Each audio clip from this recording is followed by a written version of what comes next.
Bismillahirrahmanirrahim. Assalamualaikum warahmatullahi wabarakatuh.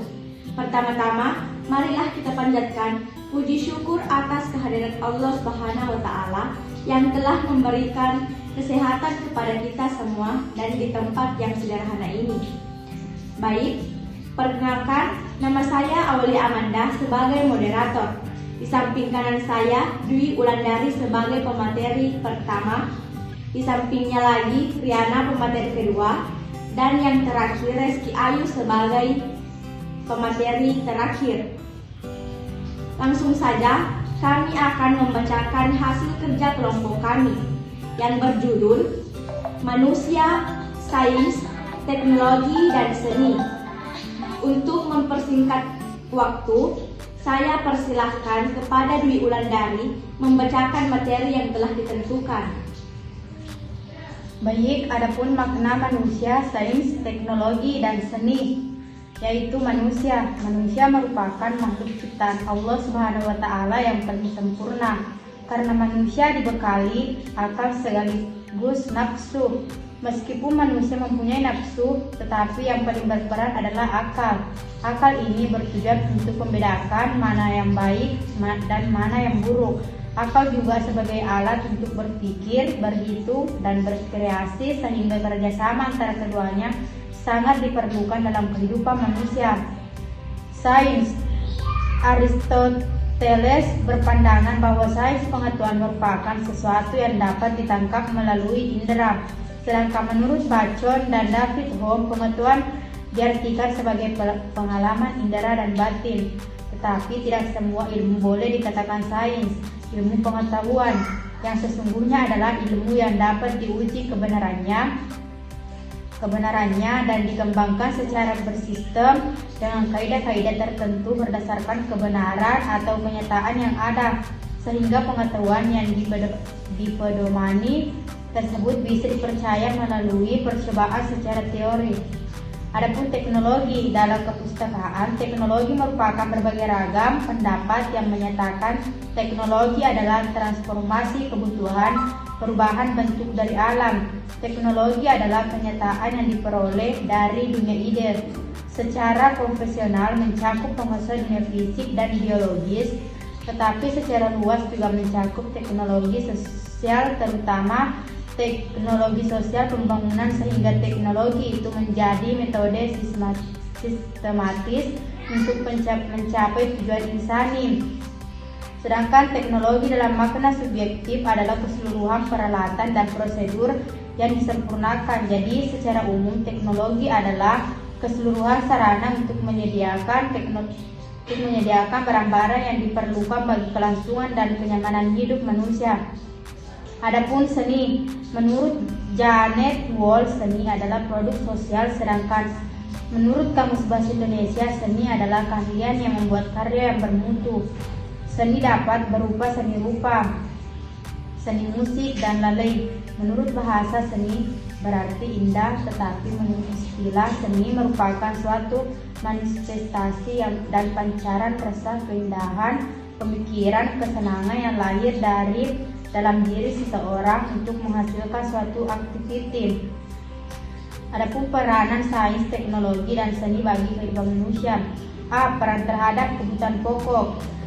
Adapun sandang, yaitu salah satu contoh adalah manusia menemukan cara untuk memintal benang sehingga dihasilkan helai kain, dan pada saat ini telah ditemukan mesin pintal modern yang dapat memproduksi kain dalam jumlah besar dalam waktu yang relatif singkat dan dengan berbagai variasi warna dan corak.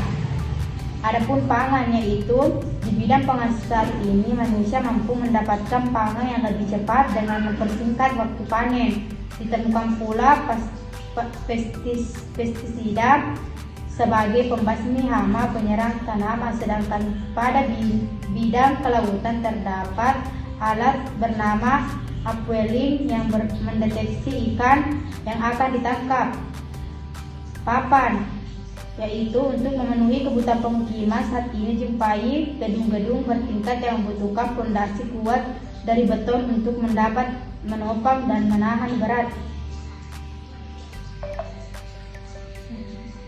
Selanjutnya, Riana. Baik, langsung saja. B. Peran terhadap peningkatan kesehatan.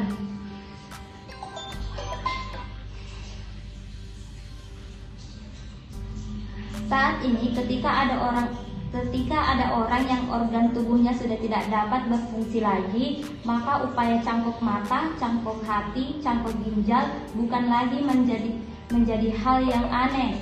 Bahkan tak jarang pula dilakukan pembuatan organ buatan, yaitu alat buatan manusia yang ditanam di dalam tubuh untuk menggantikan bagian-bagian yang sudah tidak dapat berfungsi lagi. Energi adalah kemampuan untuk melakukan kerja. Dengan kemajuan teknologi, proses penghilangan minyak dan pengolahannya dapat dilakukan lebih efisien. Di samping itu, ditemukannya alat-alat untuk mengolah potensi alam untuk diubah menjadi energi juga semakin banyak, seperti pemanfaatan air, gelombang laut, angin untuk menggerakkan generator yang dibutuhkan untuk menghasilkan energi. C. Peran terhadap penyediaan energi. Energi adalah kemampuan untuk melakukan kerja. Dengan kemajuan teknologi, proses penghilangan minyak dan pengolahannya dapat dilakukan lebih efisien. Di samping itu, ditemukannya alat-alat untuk mengolah potensi alam diubah menjadi energi juga semakin banyak, seperti pemanfaatan air, gelombang laut, angin untuk menggerakkan generator yang dibutuhkan untuk menghasilkan energi. D. Peran terhadap komunikasi dan transportasi. Yang pertama itu, sains dan teknologi telah membawa perubahan, yaitu kemudahan, kemakmuran, dan kenyamanan dalam kehidupan. Adapun transformasi dan komunikasi juga semakin mudah serta berpengaruh bagi sumber daya manusia adalah semakin menaikkan kualitas sumber daya manusia, di mana keterampilan dan kecerdasannya meningkat. Adapun dampak positif dan negatif teknologi. A. Bidang informasi dan komunikasi. Dampak positif. Yang pertama, kita akan lebih cepat mendapatkan informasi-informasi yang akurat dan terbaru di bumi bagian manapun melalui internet.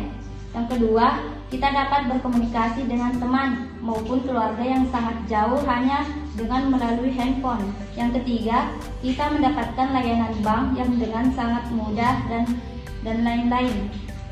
Adapun bidang dampak negatif. Yang pertama itu pemanfaatan jasa komunikasi oleh jaringan teroris Kompas. Kedua, kerahasiaan alat tes semakin terancam. Ketiga, kecemasan teknologi. Selain itu ada kesamaan skala kecil akibat teknologi komputer. Saya kembalikan kepada moderator.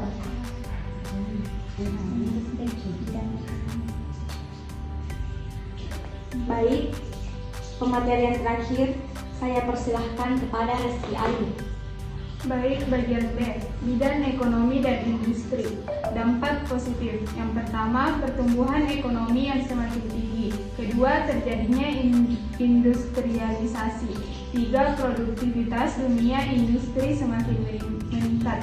Keempat, persaingan dalam dunia kerja sehingga menuntut pekerja untuk selalu menambah skill dan pengetahuan yang dimiliki. Kelima, di bidang kedokteran dan kemajuan ekonomi mampu menjadikan produk kedokteran menjadi komoditi.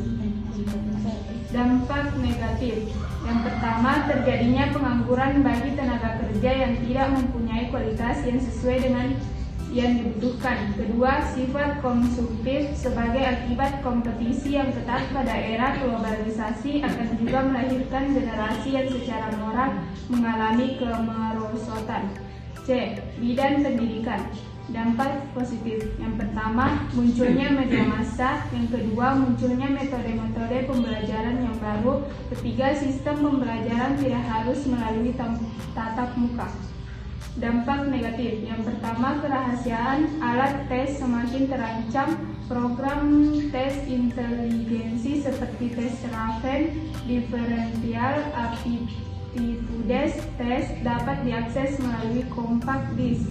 Kedua, penyalahgunaan pengetahuan bagi orang-orang tertentu untuk melakukan tindak kriminal. D. Bidang politik.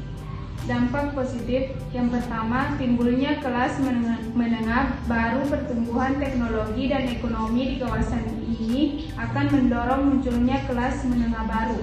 Yang kedua, proses regenerasi kepemimpinan. Sudah barang tentu peralihan generasi kepemimpinan ini akan berdampak dalam gaya dan substansi politik yang diterapkan. Nafas kebebasan dan persamaan semakin kental. Yang ketiga, di bidang politik internasional juga dapat kecenderungan tumbuh berkembangnya regionalisme. Dampak penyalahgunaan sains, teknologi, dan seni pada kehidupan sosial budaya. Akibat kemajuan teknologi bisa kita lihat, yang pertama, perbedaan kepribadian pria dan wanita. Yang kedua, meningkatnya rasa percaya diri. Dan ketiga, tekanan kompetisi yang tajam di berbagai aspek kehidupan. Baik, saya kembalikan kepada moderator. Itulah tadi hasil presentasi dari kelompok kami. Mohon maaf apabila ada kesalahan. Wabillahi taufiq wal hidayah. Wassalamualaikum warahmatullahi wabarakatuh.